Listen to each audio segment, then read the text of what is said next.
1,300 people. Ahmed Hussein, KTN News, Wajir. Naibu Rais Rigathi Gachagua ametoa wito kwa waandamanaji kusitisha maandamano yao, akisema kuwa serikali iko tayari kutimiza baadhi ya matakwa yao. Alizungumza alipohudhuria hafla ya mazishi ya dadake mkubwa Lea Wangari. Gachagua aliandamana na viongozi wengine kutoka eneo la Mlima Kenya. Clement Masumbo anaeleza zaidi.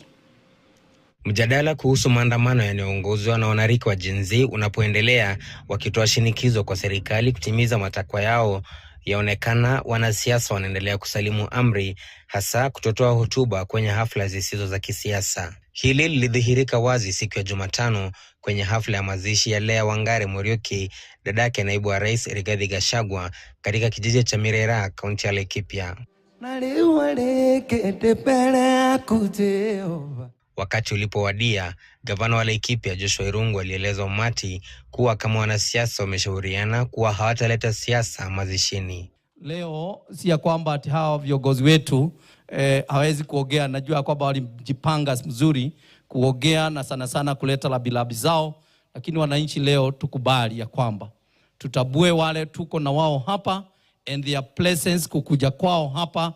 Mazishi hayo yalihudhuriwa na naibu wa rais Rigathi Gachagua na zaidi ya viongozi wengine 20 wakiwemo magavana, maseneta na wabunge.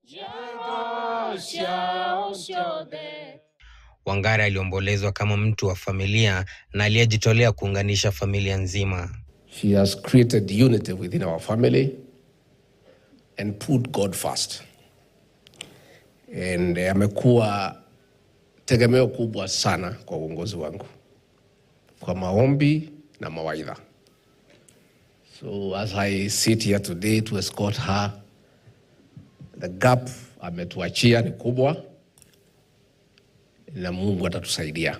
Gachagua pia alitoa wito kwa wanaoandamana kuipa serikali muda wa kutimiza matakwa yao, akionya kuwa wahalifu wanaolenga kuvuruga amani wameingilia maandamano yaliyokuwa ya amani. The young generation, Gen Z, as your father, my sons and daughters, we have heard you.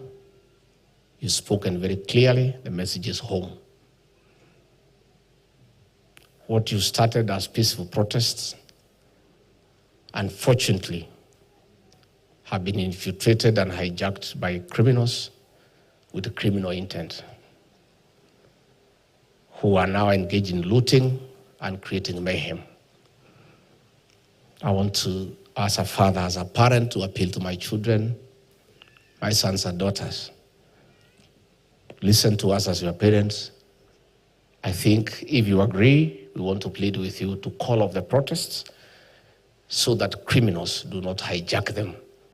Clement Masombo, KTN News, kaunti ya Laikipia. Wakati hayo yakiarifiwa, baadhi ya viongozi wa Azimio wamelipongeza